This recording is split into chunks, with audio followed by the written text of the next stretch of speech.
C'est début de travaux. Donc, ça, c'est un des lots A28 du coup. On expliquait tout à l'heure les systèmes des clés qu'on fait. Donc là, c'est en début de travaux, donc on a plein de choses. En fait, on a fait les achats des matériaux, qu'on a surtout taillé les haies. Il y a plein de différentes, des petites choses qu'on a fait pour mettre un peu au propre.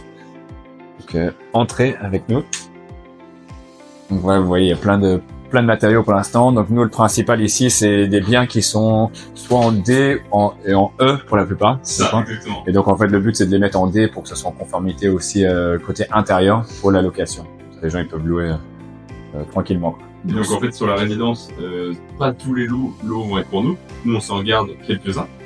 Et après, on en a gardé aussi pour des investisseurs, bien sûr, qui vont eux faire leurs travaux à l'intérieur. Donc c'est pas nous qui faisons tous les travaux de tous les appartements. Ça, faut bien être conscient de ça. Dans notre modèle de marchand de biens, on en fait une partie.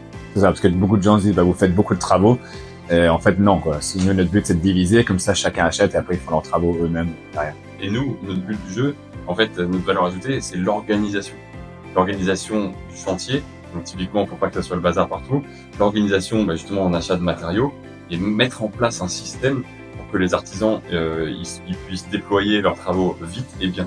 Donc en fait, on doit être organisé pour les autres. On n'est pas forcément des artisans nous-mêmes qui mettons la main à la pâte tout le temps. Alors on met la main à la pâte forcément, on est souvent chargé, déchargé, etc. Mais c'est justement pour préparer le travail des artisans qui vont remettre en conformité ces biens.